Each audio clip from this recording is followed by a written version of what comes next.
You are listening to Influencers from the Conference Board. The Edelman Trust Barometer reports annually on the state of trust in the world's key institutions: business, government, NGOs, and media.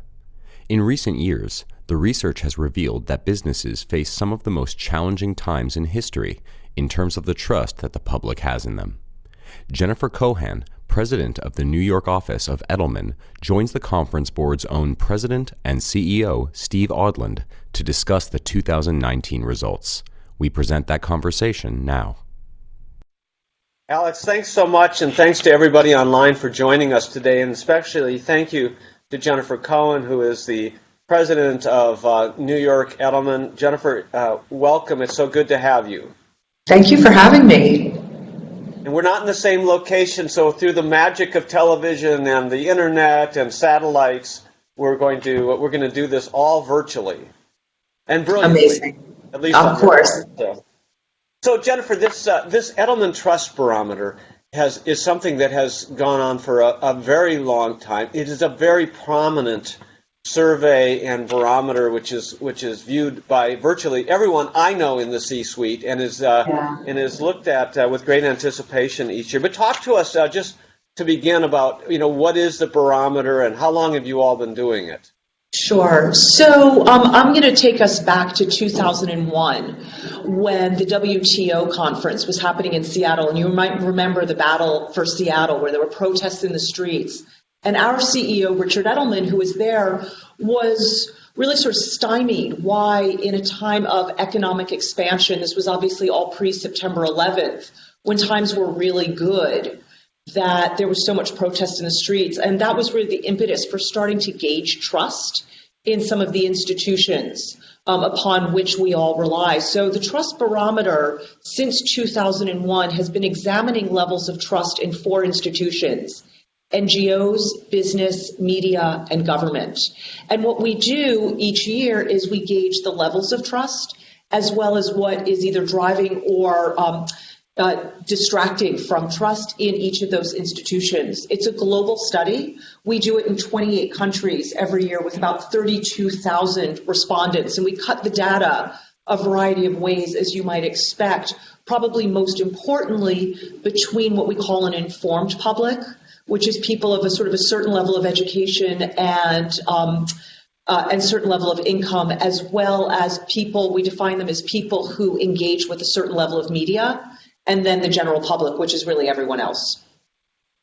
And this survey is really their premier survey, and I think what it has shown, since its inception is, some concern in the business community over the trust of the business community. But this year, I think it was a little different. And Richard Edelman said at Davos that trust has become local, but there has been a little bit of shift, or at least it looks to me like there has, in the sense that trust has waned across a lot of institutions in our society, but people are actually turning more to their employers and more trusting of their employers, which is not what you'd expect to hear about trust in big business. Talk to us about all of that. For sure. So I'm going to give you a tiny bit of context to start. What we've seen over the last 3 years is that there has been a real tumble in trust in both government and media, and that people see business as really sort of the last retaining wall of trust. And the reason for it is that they feel that business and government have really been derelict in their duty to sort of hold up sort of the part of the societal impact. People believe that they can only vote every 4 years and that their vote doesn't always count. Fake news has questioned the integrity of the media, but people believe that they can vote most effectively with their dollars or their choice of where they work. And so that business is going to be more responsive to people's needs. And that's the reason that they're trusting business more, because they believe that business will be more responsive to them. As it relates to employment, is that we're in a high employment economy here. And similarly, people believe that employers are going to be responsive to the marketplace of job prospects. And so that's the background to why people are trusting their employers more and business more generally. And you see an interesting trend. You see employers and employees really engaging more on issues that are related to policy and so forth. Yeah. And employers are really listening to their employees, and you've seen lots of these actions. Talk about that interaction and how much that's changed. Yeah, it's changed quite a bit. What we've experienced in our own business is that companies engaging with social issues often were either a function of a foundation or sort of a philanthropic arm that was often at a distance from the business, or that it was part of marketing of goods and services. But that it often was only very surface at the employee level and something that a CEO was not terribly engaged in. What we've seen in really in the last year and a half, and I think that Charlottesville was a very, very signal event, is that CEOs were taking stands on social issues. The second quite signal event was probably Parkland. And it was simply because employees were really demanding it in a breach of others taking a stand and giving people assurance that CEOs saw that that was something that their employees really needed for them, because they saw that their employees were in a world of hurt and nobody else was serving as a balm for that. And CEOs have seen that they've been rewarded for taking that kind of action, because we do see, as you rightly pointed out, that people's trust in their employer is really, really high. In fact, the most trusted relationship that people have is with their employer. 80% of respondents told us that they trust their employer to do the right thing. And that's a big shift. But this whole notion of CEOs and companies taking what are really political or social positions is different, but it's fraught with risk, isn't it? Because you can understand that the CEOs taking a policy position that is good for their certainly their business or their industry, but it's a bit of a fragile ice when they're out there, because on any position we're divided as a nation and employee groups are divided. So it really needs to be done with caution, doesn't it? I would say, rather than caution, I would just characterize it a little bit differently and say that it requires real insight versus caution. And I think that not every CEO should be taking a stand on every issue. But what the research tells us is that CEOs have permission, in fact, the mandate, to take stands on issues that are of greatest importance to their employees and to their other constituents, mostly their customers and the communities that they serve.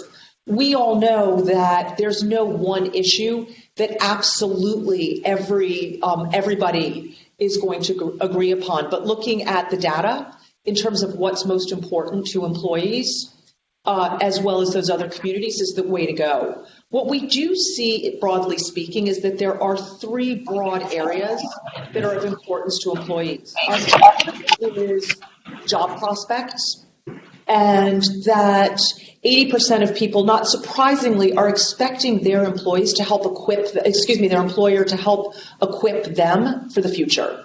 Wage growth, not surprising, but also the skills that people need. Of that 80% of people who say that they expect it from their employer, about half say that if an employer doesn't provide that, they wouldn't even work for that employer. That's sort of a deal breaker. Yeah, in building on that, looks you could characterize a lot of the debate that's going on, even in the political circles, as trying to articulate or trying to decide what the role of the corporation is in today's society. And when I went to business school, they used to teach us that our only role was to make sure that we maximize shareholder profit and shareholder value and provide it for the owners. And in fact, anybody who's in that camp today is a dinosaur. I mean, because we all know that it's multi-constituency world. But what is the role? What do the data tell us that the role of the corporation is expected to be today? So it's an expanded role, right? And the corporation is really expected by the public, as well as the people who work for those corporations, to solve the problems that government hasn't solved. So the first is be able to provide people with a path to the future. And part of that is wage growth, but part of that is also skill growth and the reskilling of people in a world where automation is going to take jobs. The public is acutely aware of the role that automation is going to play, and about half of people tell us that they're very fearful that automation is going to put their jobs at risk. So the first level is sort of a baseline of security. The second level is that people expect a different kind of relationship with their employer than they've had. Employees, it used to be very hierarchical and top down and sort of a pyramid of authority. Now, employees are expecting much more of a two-way dialogue, and particularly as millennial employees are starting to enter into middle and more senior management, they grew up in a different way. And so employees are now expecting a two-way dialogue. So what's expected of business is not just to tell people what's expected of them, but to hear what employees want as well. People want to feel empowered at work because they feel so disempowered elsewhere. And then the last area that people expect business is to have come from a place of social purpose and to help solve real problems. And those are problems that range from pay equity to discrimination to the future of jobs, as I mentioned before. Right. Let's go back to automation for a minute, because that was something that was very interesting, I think, in the survey. I think people are afraid of automation, not in the sense that they interact with it in their lives, but they don't want to be replaced. Who does, right? And so I think people are concerned about that. How do people think about their employers, and do they trust their employers to advance automation and not replace them and so forth? What do the data tell us? Yeah, it's such an interesting question, and in some ways it's very counterintuitive. So I'll start with actually a couple of data points. Half of all people that we questioned about this feared that automation would make their job obsolete. That fear escalates quite dramatically when we break out people who work for multinational corporations. It's actually about a 66% fear that automation is going to replace them. So some of it depends on where you work. So is it higher with multinationals? Is that what you're saying? Yeah. So 66% of people who work for multinationals worry about it versus 50% of all employees of of any sort of company.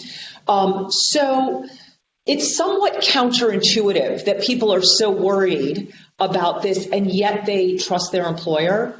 And we believe that there are two factors behind that. One is that the promise of automation is very far ahead of the way that people are actually experiencing it in their own jobs. So what we're seeing more broadly in the Trust Barometer is that people are trusting what is closest to them. So the experience that they're having in work where they're not being replaced is helping them trust their own organization, even if in the world around them and everything that they read and everything that they hear about creates an environment of insecurity about the role that automation is going to play. That's fair. It's fascinating because, the vast majority of the jobs in the world, but certainly in this country as well, are in small businesses. And so what I hear you saying de facto is that there's greater trust, at least on the automation issue in the smaller business environment. Potentially. I don't have data to specifically address that or to validate it, but I think that your thesis is probably the good one. Yeah, very, very interesting.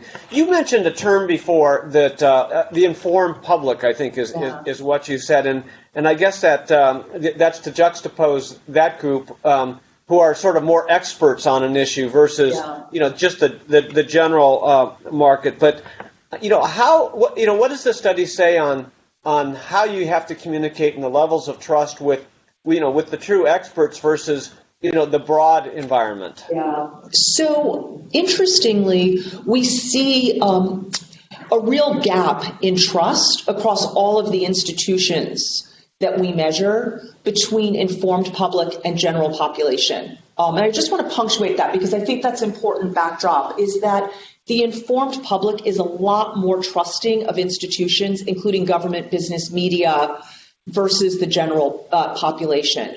And the reason for that is that we've seen with all of the transformation of business and the talk of transformation of business, as well as political dynamism in this country and others, is that people who are better off, they haven't seen their lives change really at all, right? Wage growth continues apace, and they haven't had the same level of insecurity that people who are sort of part of the general population have, or to the degree that they have.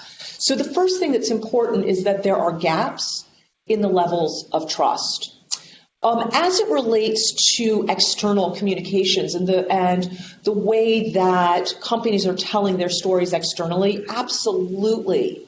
They have to think about what are the needs of these different audiences. But what we do see is that while the informed public might not be experiencing this level of economic insecurity as the general population, companies still get credit with the informed public for doing the right thing and helping to advance our shared social compact. As it relates to... Maybe another way to think about it is that the informed public, as you've described them, are less vulnerable, and so therefore they don't worry about what's going to happen, and so therefore maybe I think what I hear you saying, and tell me if this is right, is that maybe we as a business community need to be thinking about how we address the vulnerable parts of our society. Well, for sure. And that goes back to the sort of the fundamental insight of the Trust Barometer, which is that we've seen a precipitous decline in trust in government and media, institutions that are supposed to look after us as a society. In fact, 1 in 5 people believe that the entire system is failing them, that their prospects aren't good, that there's not a sense of justice, and all the things that you might expect, right, from a sort of a well-oiled society. And what they believe is that business needs to step in and fill that breach. And that's true whether you are a member of the less vulnerable informed public or you're a member of the more vulnerable general population. Yeah, that's fascinating. Now, did you see any gender differences in the study in terms of trust? We did. We saw a fairly sizable gap between men and women, with women being fundamentally less trusting than men. And what we see the reason for that is a couple of fold. One is the issue of pay equity is a very, very big issue. And women don't trust that issues of pay equity have been addressed. The second thing that women are not seeing is enough representation at the most senior levels of companies. And we all know that that's sort of going backwards in this country from a CEO standpoint. And there is a little bit of Me Too that is part of the finding, because they believe that sexual harassment was tolerated for too long, even if companies are starting to take a more vocal stand on those issues. So what are you suggesting to your clients that they do to try to bridge, those gaps? Yeah, I mean, the first thing that we say to clients is that this isn't a communications issue. This is a business operation issue, right? That people, their expectations of how business behaves has fundamentally changed, that their expectations of business are elevated, that it's not just enough, as you said earlier, to deliver on shareholder value. They have to deliver truly on a multi-stakeholder level, and then activate the voices who are going to then tell that story for you. What we know is that people want to do business with companies that share their values, and the way that people know that is by companies telling those stories and activating the most trusted voices to do that, which includes CEOs, but also includes employees. In fact, one of the very interesting data points that's been very consistent over the years is how much the way that a company treats its employees is a gauge of trustworthiness in the company overall. And 3/4 of people tell us that the way that a company treats its employees is a gauge of how trustworthy that company is overall. So we're talking today with Jennifer Cohan, the president of the New York office of Edelman and the Edelman Trust Barometer. So Jennifer, we have a lot of marketing communications people who are listening today. So what I think this last discussion was really very interesting, and if I put my marketing and communications hat on, and I think about, well, gee, if what we're really hearing is that there are some structural things, it's really business strategy it's not just a communications thing that we can't just paper over this. We can't. It's not something we talk about. We as marketing people really need to work for fundamental business strategy change within the company and how we integrate with our employees. How do we deal with our constituents? Talk about that. That is absolutely right, because a company's reputation is now predicated on the action that it takes. Right? A company's reputation is now a factor of marketing. In the same way that more traditional product marketing has driven choice. So the role that we see the communicators have to play is the advocate for this within their organizations, because it has such a material impact on a business's license to operate. Yeah, and so the role of marketers and communicators are to continue to do that exceptionally externally, but also to play the role internally of change agents and to communicate and interpret what they're hearing within the company. That's exactly right. And what we're seeing with some of our clients is that there are partnerships being formed within organizations to a greater degree and a greater depth than ever before. So, for instance, the CCO and the CHRO are really finding common cause, because the CHRO obviously needs to recruit and retain the best talent, and the role that communication and telling the company story plays in the CHRO's success has never been more pronounced. So we're seeing a lot of those kinds of partnerships because these are operational issues. Communications has a critical role to play in the realization of operational goals. Now, our listeners cut across a whole variety of different industries. What did you see, or did you see any trends industry to industry in the Trust Barometer? We do, to a degree. I think that there are some really interesting trends also within industries. So, for instance, the tech industry remains highly, highly trusted. And we've seen since the Trust Barometer began that the tech industry is the most trusted. Now, you might find that is really counterintuitive when you think about what's been going on with Facebook and Google and Cambridge Analytica. But what we see is that how the public classifies those companies, they don't see Facebook and Google as tech companies. They actually see them as media companies. And when we look at trust in media decelerating, what we see is that's actually all being driven by the social media companies. People have enormous trust, actually, enormous is overstating it, but rising trust in traditional media companies and sort of traditional journalism, but they don't trust social media companies for two reasons. One is fake news. People know that fake news is out there, and they are very, very well aware of it. And it's not just news; it's so much opinion without being labeled as opinions, right? So it's really hard to screen it out. And what we see is that the filter for opinion, people are sort of good at agreeing or disagreeing, but facts, and particularly fake news. People are acutely aware of what went on, during the 2016 election. The other piece is data. People have gotten a lot savvier to their data and how their data is being used. And while they worry about data breaches, what they're concerned more about is their privacy being intruded upon and what others might find out about them. And that's where a lot of that trust is coming from. We're going to open it up for questions in a minute, but let me just ask you this one last question to build on that media question. There was one result in the survey that talked about media engagement increasing. I think it was from like 50 to 72%. What is media engagement? And that is an enormous move. What does that mean? Yeah, we were really surprised by that. What we started to do a few years ago was look at the levels to which people engage with media. And within that, we wanted to understand three things. One was how much do they consume media, how much do they ignore media, and how much do they share media. And the reason for the last is that what we've seen over the last couple of years is how much a person like me is a trusted source of information. So me sharing content with you, Steve, because we know each other, you're more likely to trust what you see coming through my news feed. So last year we saw 50% of people were engaging with media. Shockingly, 25% of people told us that they didn't engage with media even once a week. Now what we're seeing is, as you said, that the 50% of people who engage with media has now increased to 73%, and it's because people are looking for truth. And so it's the professional media that they're trusting more, even as the amount of professional media out there is shrinking. This has been Influencers from the Conference Board.